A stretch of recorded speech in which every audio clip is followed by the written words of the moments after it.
You are about to listen to the full interview with Erling Strand. Sections of it were originally included in our Hessdalen Lights episode. If you haven't listened to the full episode, we recommend you go listen. It'll provide context for this interview. Erling Strand has spent decades researching the Hessdalen Lights. He is the founder and president of Project Hessdalen, a research organization aimed at unraveling the mystery. We talked with Erling about how he first got started with his research, where it is leading today, and some of the prevailing theories for the light's origins. My name is Erling Strand, and my background is actually lecturing at the University College in Norway. Just retired. And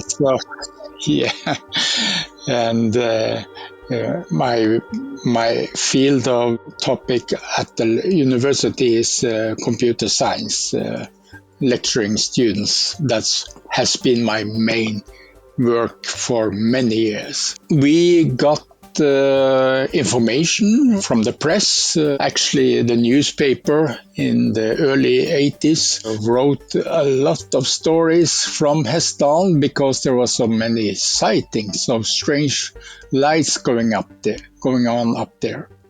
So many people went up there to see it for themselves. I and some friends did also do that. That was back in 1982, in September. I remember the date very well, 25th of September, because I had my first sighting in Hessdalen on the first tour. I didn't expect to see anything. Maybe if I was lucky, I could see maybe a small light, but I didn't expect such a bright light hovering above the ground, moving back and forth for more than 1.5 hours. And that made a big impression on me. I was excited. I was wondering, what could this be? Because, well, I am also a scientist. I've been working as a scientist before I started the lecturing. So when you are a scientist, you are curious. And my first thinking, what is this? When it was hovering around, sometimes it sent a spotlight up in the air. And the group of us, we had split in 3 different locations up in the mountains, different mountains in Hessdalen though. And we communicated with the radio. And the group who was very close to it, closer than me, they had the opportunity to see it all the time. And they said it was also illuminating or putting spotlights on the ground also, not only up in the air, which I saw, but also on the ground. And if it was turning the spotlight on, and then it turned off, and after some minutes it turned it on again, off, and moved around. So that was very exciting. It was just a strange phenomenon. Of course, everyone at that time in a different newspaper and so called it a UFO. That was the common word in the beginning. But I didn't have any expectation of seeing any flying object or anything like that. I was most prepared on some lights, and these lights behave very strange in the way that my first sighting, you can imagine, very strong. And if you can imagine, you see a car light pointing direct to your position. That's strong.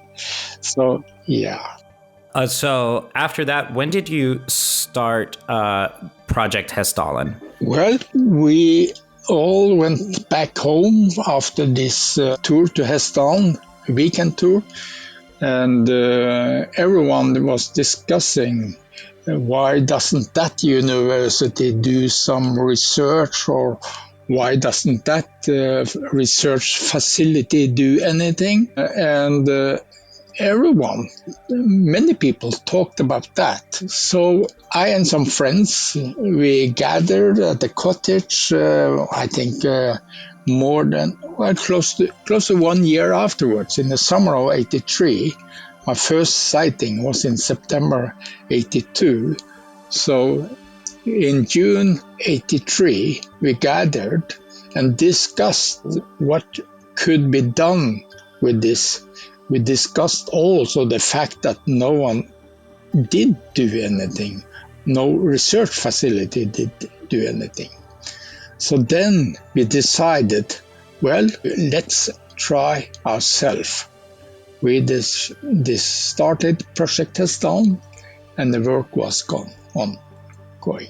Why wouldn't other facilities take on the research, and what would you say is the mission statement of Project Hessdalen? No one or no research facility did take the step of doing research. I don't know. Some will claim that it's very difficult to start research on something you never know if happened or when it will happen. But at that time, the chance to see something and do proper research was quite good.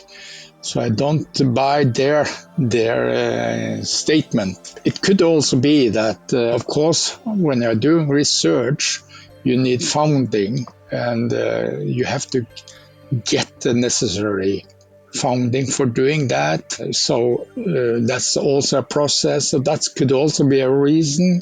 A third reason may be that when the phenomenon was called UFO, and if you're a researcher or scientist in the beginning of the 80s, you shouldn't involve UFO, because then your research career could be destroyed. Let's back up a little bit, because it seems like you first saw the lights about a year after the press started picking up the stories.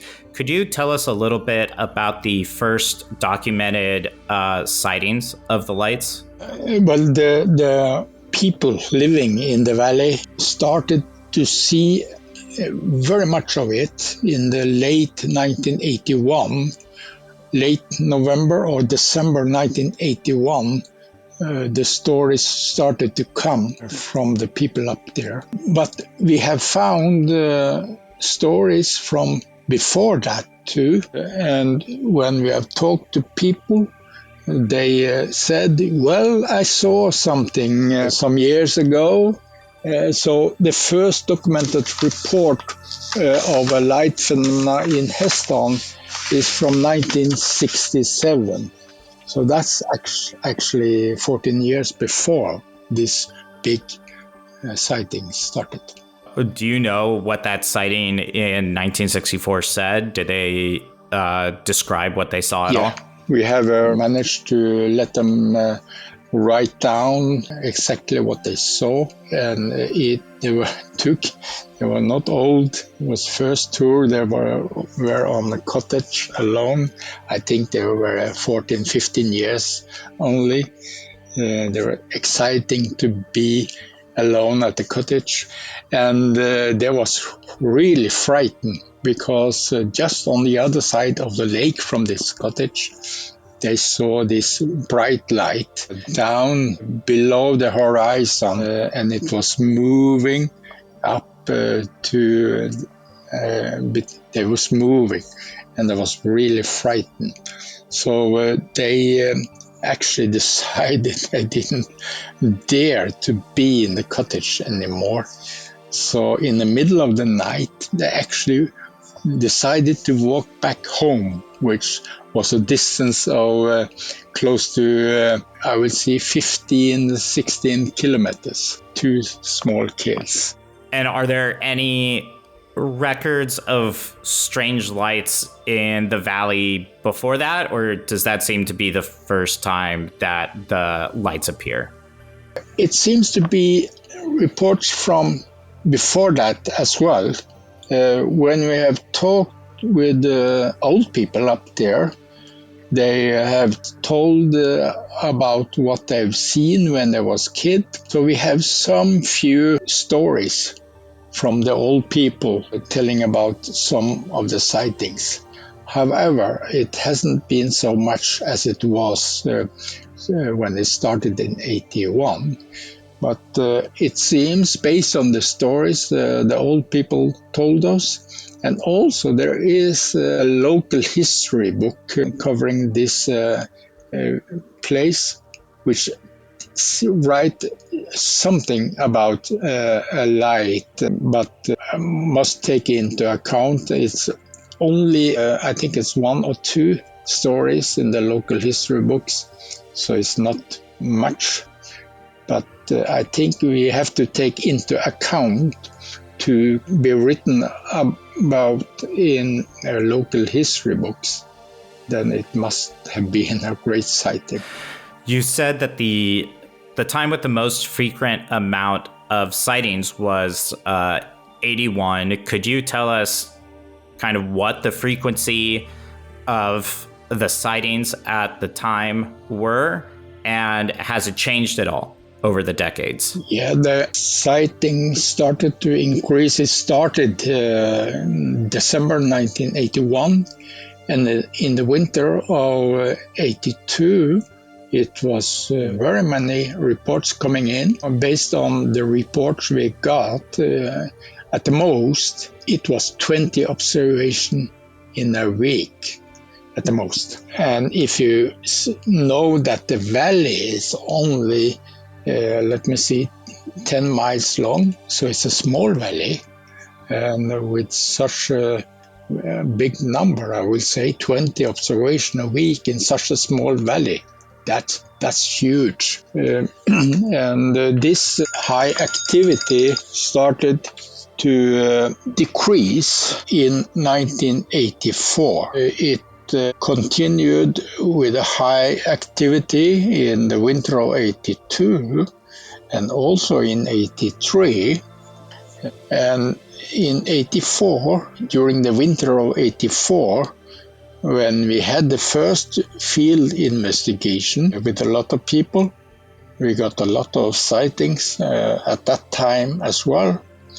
But later that year, in 1984, the number of observations decreased very drastically. So when we had our second fieldwork in 1985, we got only one good observation during a period of 4 weeks.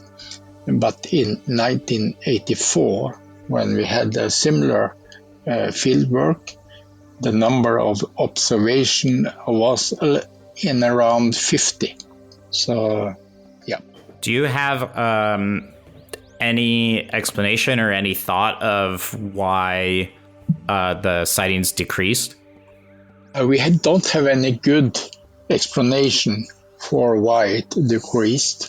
So actually we don't know. We have wondering if it could have something to do with the spots on the sun or something, but no, we haven't found that.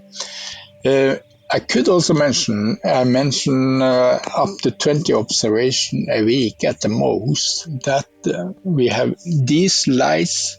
We have decided to split them in 4 different types. And the first one, which are most common, but we wasn't aware of that type when we started counting, writing reports in the beginning of the 80s. That is flashes of light, normally blue or white, and the time duration is mostly less than a second. So due to the short duration, it's very hard to see it. It's happened too fast. But if you are aware of those, it may be possible to see it. We become aware of those due to the fact that we have seen some lights on pictures we have taken, which we didn't see any light when we took the picture, but we could see it on the picture afterwards. So that was a process of becoming aware of this type 1. Type 2, though, is the more common, and that's the one we did record the first years and was aware of. That's more yellow lights mostly. They can be all types of sizes. Biggest one is 10 meters in diameter. We have measured it to 3 meters in diameter. And these lights, as I mentioned, can be very strong. It can illuminate the ground beneath it and can move around in the valley for a long period of time. Up to 2 hours has been noticed, but mostly it around some minutes though, and it can stand still for even hours, and it can move very fast.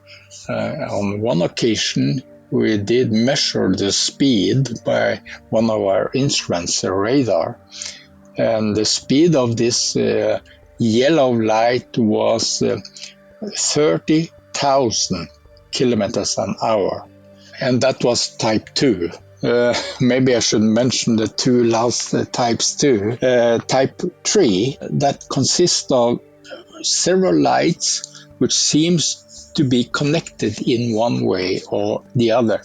Because when all these different types of light move, they move all together, and they are very not so far away from each other. It seems to be on something. So when this phenomena is moving, all the lights are moving together. This has also been seen even when it's not completely dark outside. Those who have seen that, they say, well, there's a black object connecting these lights. This has been seen also several times, so that's type 3.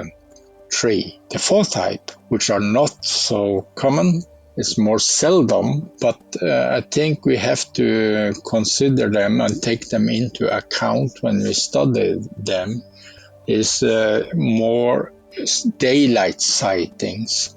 And it's not always a light which has been seen at that time, even what they call object.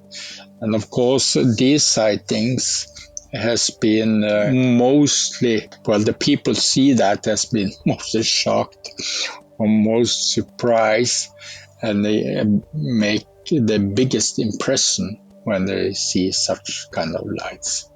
Or, well, I say such kind of lights. It isn't always a light. It's always, sometimes also an object. What does the object sometimes look like? The shape and the form and the object and also the lights, though, it can be very different. It has been described as a flying disc, which I guess most of the people have seen drawing of or something. That has been seen, flying disc, and is also cigar-shaped, oval cigar-shaped object has been seen, brownish with a yellow or two lights in front moving slowly without any sound at all.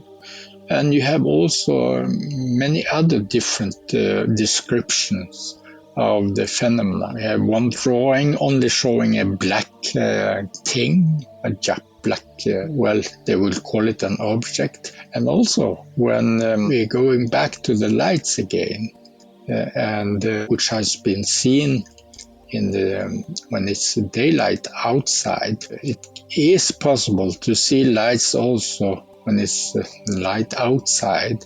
However, it's more difficult to see lights when the sun is up. But many people, or some people, go up there and take a picture of the nature in the valley, because it's a very nice scenery, take beautiful pictures of the nature. And when some of these study the pictures afterwards, on some pictures they have found something strange. Sometimes it's ordinary light, but the shape of it can be very strange. It's not only a ball of light, but you can imagine if you see some kind of ball of light, but on this ball there's a lot of other things going out from it. So it's hard to describe. But yeah, that's also has been said. What are some of the natural theories about what could be causing the Hessdalen lights?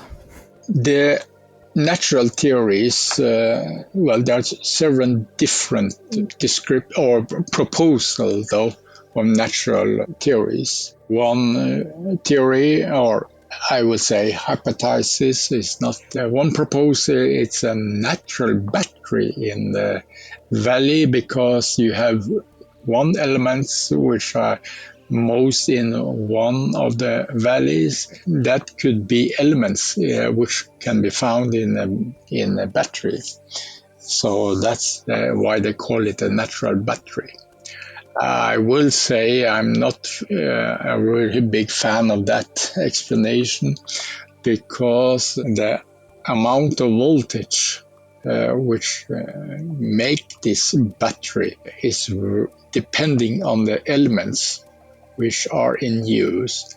And with the elements which are in the Hessdalen Valley, you have copper in one place, and you have iron and zinc in one other place. The voltage is only around 1 volt, and I think that is too little to believe this is the theory. Another theory is, of course, plasma. Plasma is light, but when you have a plasma, you normally have a very high temperature as well. And how is it possible to get such a high temperature in a Norwegian valley, maybe also in the wintertime? But they talk about what they call a cold plasma, a plasma which could occur, a plasma type which could occur with not such a high temperature. But plasma is a fourth type. You have a solid state, liquid, gas, and then plasma. So it's a higher temperature. But cold plasma has been proposed, even dusty plasma and different kind of plasma. But one thing is, where does the energy comes which can make this plasma type? And how can it explain the behavior of the lights, the movement of the lights, and how can the plasma explain spotlight out of this plasma light? That's so. I don't think any one of these theories, or let me say hypothesis, natural hypothesis, can explain all the sightings. It's not possible. Well, do you have any hypothesis of why the phenomenon displays such a wide range of behavior?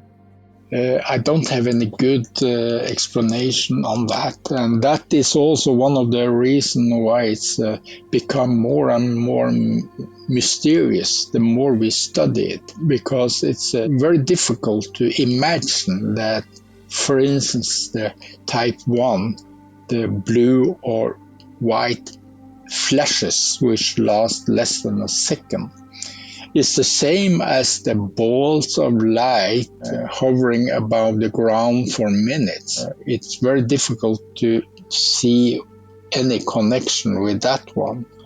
And also, if you bring into the type 3, where you have several lights on to what people say is an object, it's hard to believe all these different types has the same answer or same explanation. So, that's one of the reasons why we call it the Hessdalen phenomena and not the phenomenon, because there may be a different solution to the different types. At one point, J. Allen Hynek of Project Blue Book came to visit Hessdalen. Can you tell us more about that visit and what were his opinions of the phenomena? Yes, we first of all we was very glad that he arrived to our second field work back in 1985, and he talked very warmly about our project and the what's going on in Hessdalen. I think I sent you an interview made of him, so you can listen to how he explained it himself. Given the light's potential connection to environmental factors, have there been any geological studies in the area in connection with the phenomena? And if so, what did they find? Yes, there has been geological investigation. Why Hessdalen, or why in such a small valley? There must be something in the valley. So it's very close to think of something in the ground. So there has been geophysicists from France and from Greece who has actually walked around taking measurements a huge part of this valley. And they found some interesting spots, one with high magnetic activity, and they also put up two different measurement stations which could measure the Earth's magnetic field continuously and also measure the voltage induced in them. And based on that, they have said that they've found some places or some down in the ground which conduct electricity very good. So as if you can imagine a big wire, copper wire, whatever, it's dig in the ground. So some places they have, so that's interesting of their measurement. The ground can some places conduct electricity very, very well. And they have also some places with very high local magnetic activity. So that's interesting. They have even proposed that, they mapped that there is this high conductivity in the ground can be found in a way like a circle around the Hessdalen Valley. But how this can make all these lights, that's still a mystery. Yeah, because I guess my question just hearing that is, how would the magnetic field with the electrical current be interacting? Would have to be something in the sky, correct? Well, yes, you should expect that. There must be something going on. Also, we have had seismograph up there to see if there is any movement in the Earth's crust. For instance, when you measure seismic activity, you have such an instrument. But the Hessdalen area is very quiet. But we wanted to have instruments itself up in the valley to see if there is even small movement in the ground which could cause this. But no, there was nothing. There was a quiet zone. So any theories or hypotheses based on that there must be some movement in making piezoelectrical light or anything, that doesn't fit. What is the environment in the valley, particularly when it comes to the air? Could there be something that's causing, I know in the past, some light sightings have been attributed to like temperature inversions happening. Could anything like that be occurring? Well, some of we have many different descriptions of the lights. And if you pick up only some few of them, that could possibly be an explanation on those. But the problem is, what about all the other? How do the lights compare in terms of energy radiation and spectrum analysis with other known light phenomena? Well, we have, when it comes to spectral analyzing, we have luckily managed to take a couple of, three pictures which are good enough for spectral analyzing. And one of these, analyzing one of the pictures, though, seems to show what we call a continuous optical spectrum, which can come from a solid object and then a big heat, though, but could also take into the fact that no one has ever felt any heat from this light at all when they have been close to it. On one occasion 50 meters, and it was 10 meters in diameter, and it has been very close to the houses, and even on one occasion it went down to the snow, make a track, but no melting of the snow. So it seems to be cold all the time. But if you study this continuous optical spectrum, the first thing you think of is that this must be hot, really hot, sending out this continuous spectrum. But it seems that it isn't hot. Another picture analyzing optical spectrum indicate that there may be the element scandium.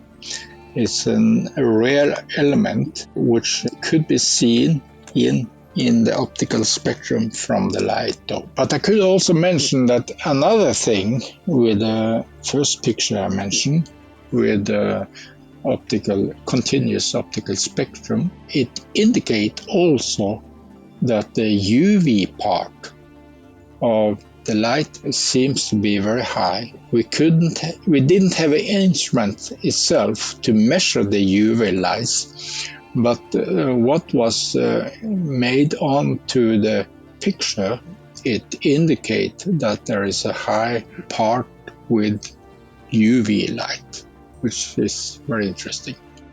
Do you know of any other phenomena in the world that has similar readings or is similar to the Hessdalen Lights in that respect?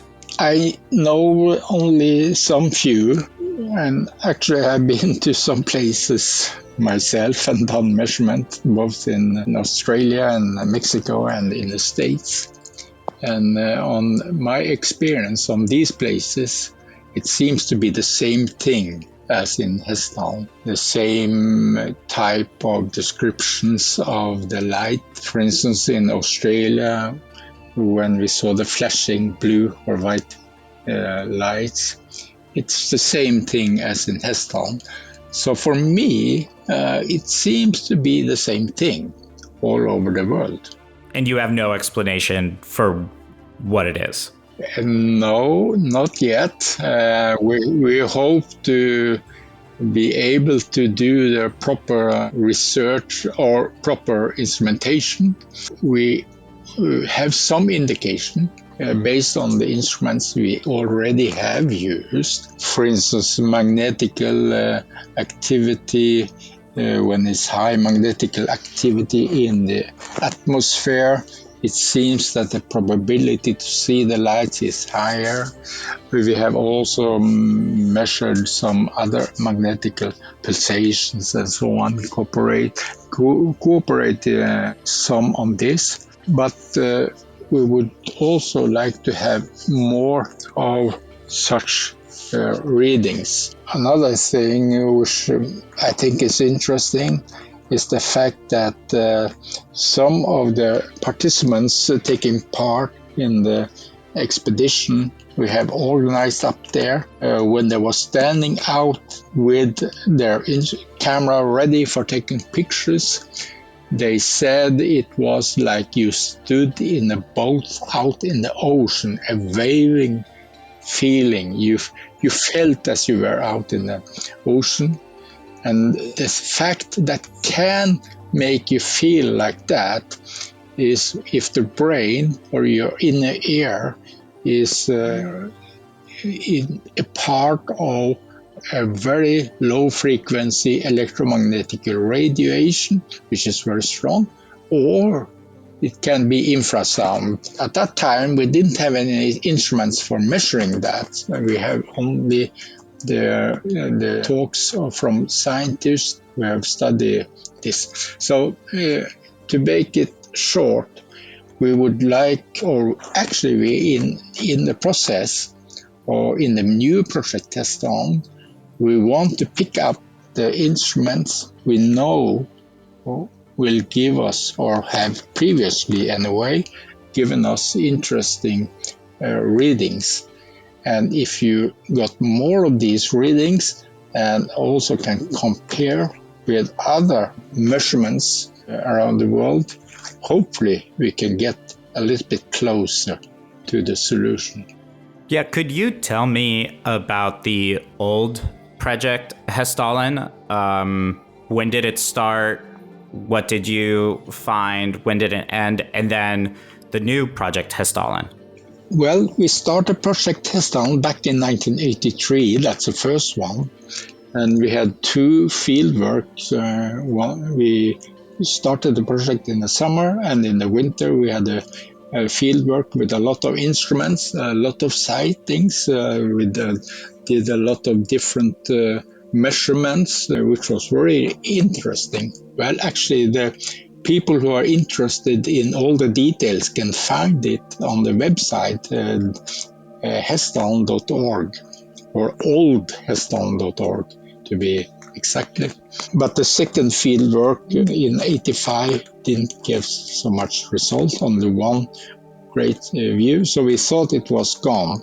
So actually, when the Project Hessdalen was put on ice, we didn't have any more activity after 1985 until 1993, when I had a presentation for the local people up there and talked for them about our findings some years before, and also the growing interest among scientists. After my presentation up in the Hessdalen Valley, some of the inhabitants up there came up to me and said, well, it still continues. I was surprised because I hadn't heard anything.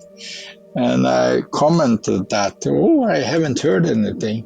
And the fellow said, well, we don't tell it anymore because we were so ridiculed the first time, and we don't want that to happen again. But in 1993, I first organized a workshop in Hessdalen, collecting scientists on different topics, maybe many ball lightning scientists. It was coming from 8 different countries, and we discussed the phenomena. And after that, we also started a process of building an automatic station. We didn't organize new expeditions. We wanted to have an automatic station with cameras, computers running all the time. And this one has captured a lot. It was set in operation in 1998. I used my student to build it, so they totally used for years. And another thing we did, we also started to bring young students up there, running small expeditions, which we called science camp. Young students staying in tents up in the mountain for 1 week with instruments, with cameras ready. You're staying up a long part of the night and sleeping in the daytime. Of course, 15, 16 years old. But I managed to get some interesting data. that is great. That continued for some years, and also we had a cooperation with scientists from Italy, which run what they call the EMBLA project, and reports from their expeditions. So there has been several expeditions. The one with the scientists from Italy from 2001 to 2005. You have the students, which started in 2002, had been running each year since then. This ended in a way, the whole thing, of several different reasons. One is, of course, the founding. So you need to have money for doing this. So, and you got COVID, and all these together made it. We decided to not run. It was too difficult. But it was dead in a couple of years.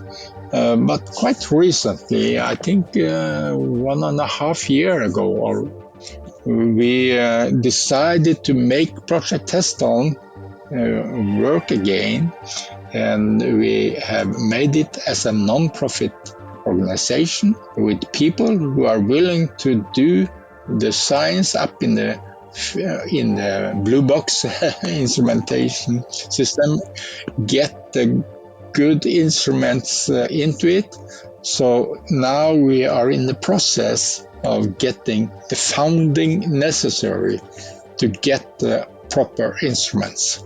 So if anyone wants to contribute, that would be great. We have also a Discord group, and those who are members will also be able to get the latest results and so on.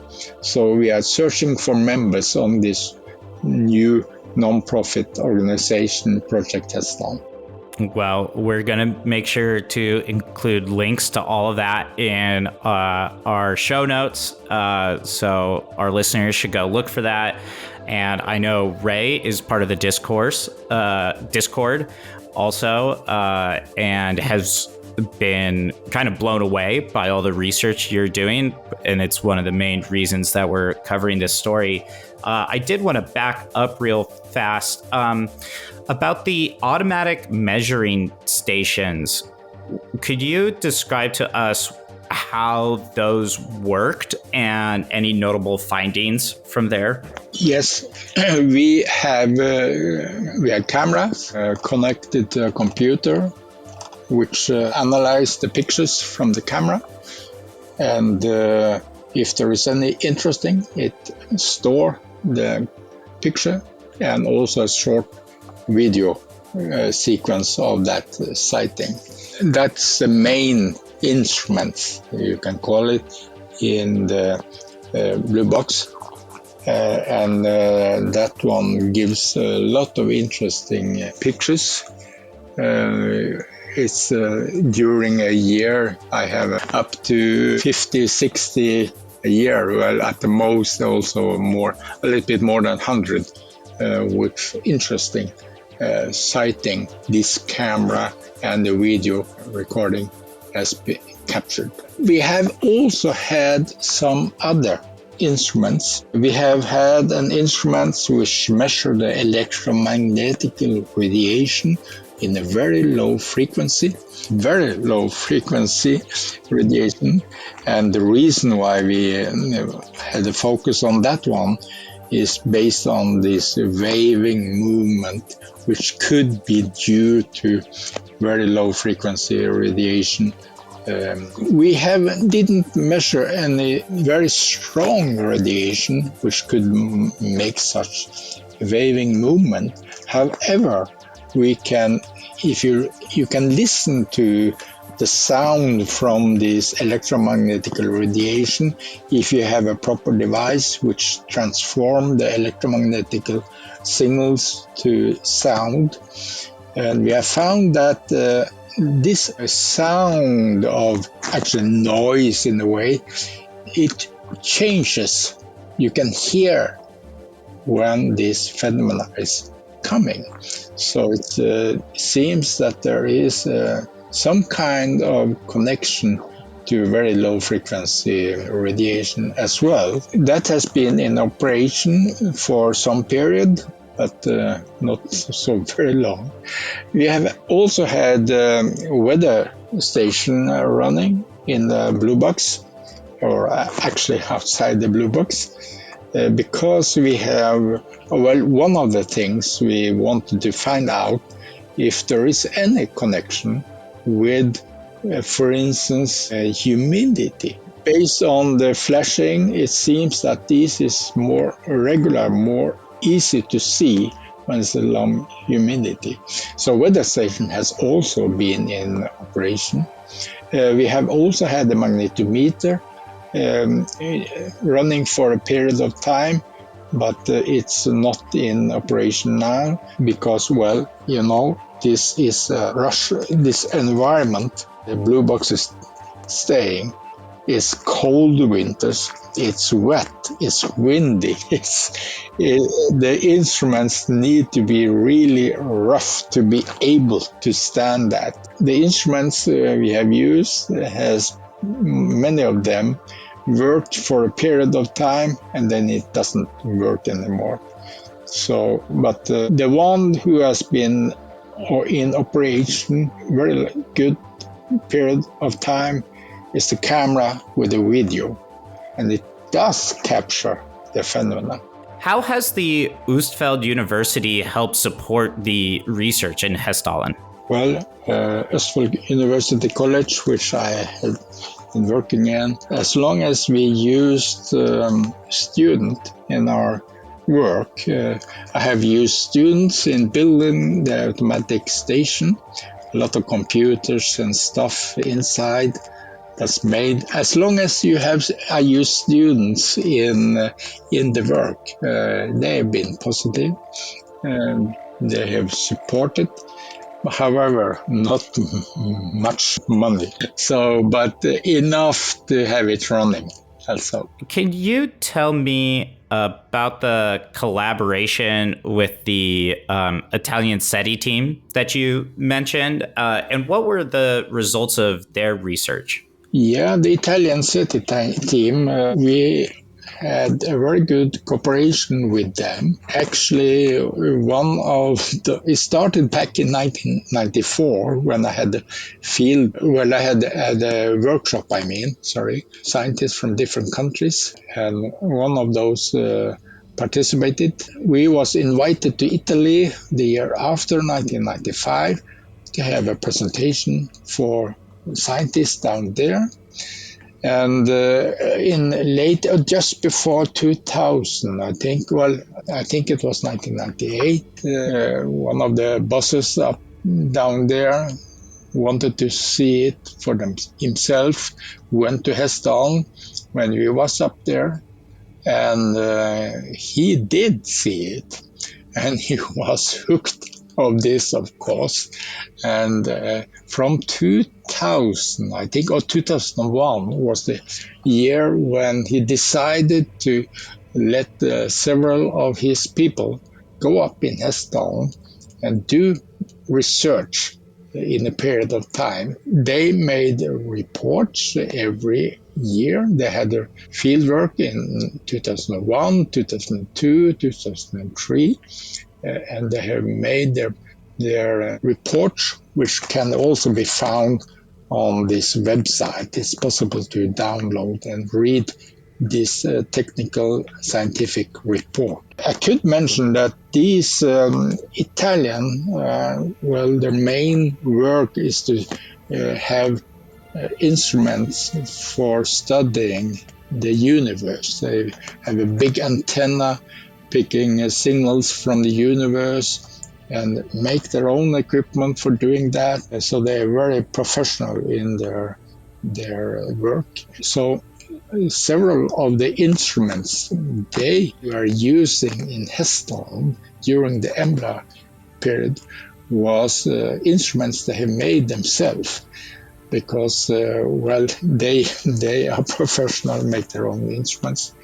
So they had the equipment for measuring the radio frequency on electromagnetic radiation, in different bands. They have made a radar which could see if this phenomena can be captured on radar, which it does. It has been done. So that's one of the most interesting research they have done. And also, of course, when they were up here, they had the cameras, etc., and took pictures of the phenomena. What do you think, if it could be picked up on radar, does that mean that there is a physical presence there? When you study the signals from the radar, it's very strong feedback from the antenna, as strong as you can expect to get from a solid object. But we have taken pictures of the screen showing this strong echo and discussed this with the radar expert, because it wasn't always we could see something where the radar told us that there is something. Of course, the radar managed to capture many of the lights as well, but sometimes it captured something which we didn't see with our eyes. And this was very, very strange, and we managed to take a picture of the screen which show how strong the echo was, how intense. And the radar expert said that the only thing he could think of which could give a reflection, such a strong reflection on the radar screen, was a very local, strong ionized place, or actually, for instance, plus and minus, ionized. If that is very strong, then that could give such a strong echo. But you could follow it on the screen as if it was an airplane.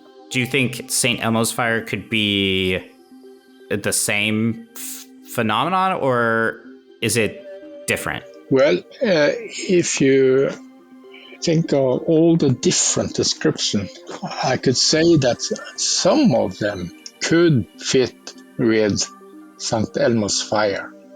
However, what about all the other? No, it doesn't. What is your relationship with Dr. Massimo Teodrani and his role with the research? I know Massimo Teodrani very well because he has been in Hessdalen doing research for many times. Actually, Massimo was the one who participated in the workshop I mentioned in 1994, and was the man who told about it to his research fellows in Italy. And so he was invited, etc. He has been the head of the EMBLA team work in Hessdalen. I think it was 2001 the first, and 2002. So he has been the key person in doing research of the Italian people up here for several times. And now we have continued. We have a good relation. I follow his work. He's very, very clever. And I'm very glad that he is now a part of this new Project Hessdalen, this non-profit organization. He is the head of the research part of that. You just got back from Hessdalen and you were doing work there with the new Project Hessdalen. Could you tell us what you were just doing? Well, the first thing, we did several things. It was last week, in fact. This new Project Hessdalen team, first of all, this non-profit organization was made this year in June, so it's quite new.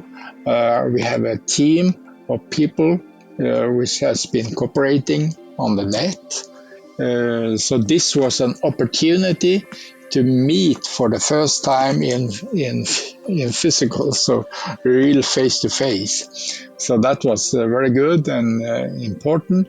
Some of the people in the team come to Hessdalen to talk with us and discuss what we should do. Another thing we was doing is to involve those who are in the technical team more in the blue box instruments inside. So they are more, before it's been mostly me who have been up there doing things.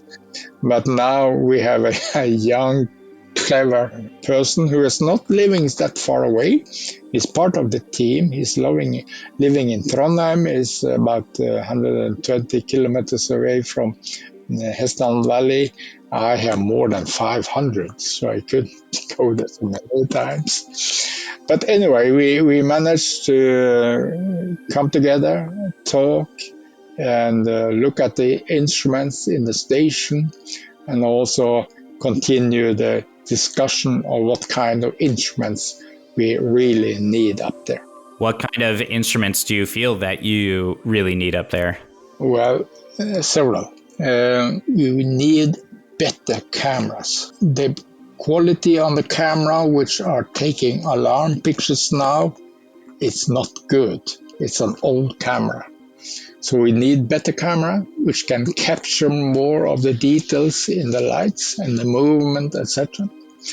We would also have an magnetometer. Actually, we have a magnetometer. We have managed to get a magnetometer, which we are preparing to install in the blue box so people can follow the magnetic activity in correlation with the light sightings from the blue box. So magnetometer is also one important instrument. We are also looking for using the low frequency electromagnetic detection system as well. And also, I mentioned better cameras. I think we will manage to get some of it.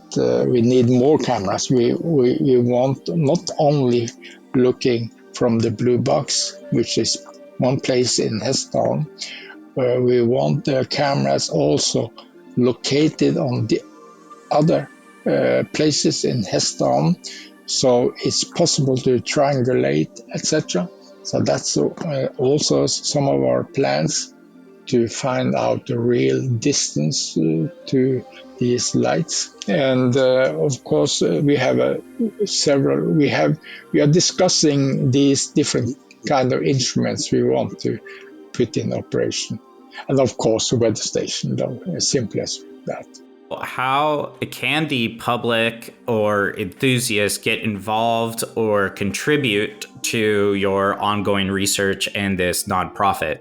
The easiest way is to become a member of Project Hessdalen. So if you go into Project Hessdalen website, you have the possibility to contribute very easily by clicking on the bottom, contribute. And also there you can decide to become a member, or if you want to contribute only once. And if you are a member, you got more of the information which are going on. I could mention that we are planning a field tour for some of our members who want to take part of it. As I mentioned, the young students did. We have not made this detailed plan yet, but if you become a member, you can hear more of it. And we are talking about September 2024. Just on a personal level, do you have any hypothesis of what this could be, or do you think it's primarily a natural occurrence, man-made one, even extraterrestrial? Well, I must say, I haven't talked so very much about what my personal thoughts are.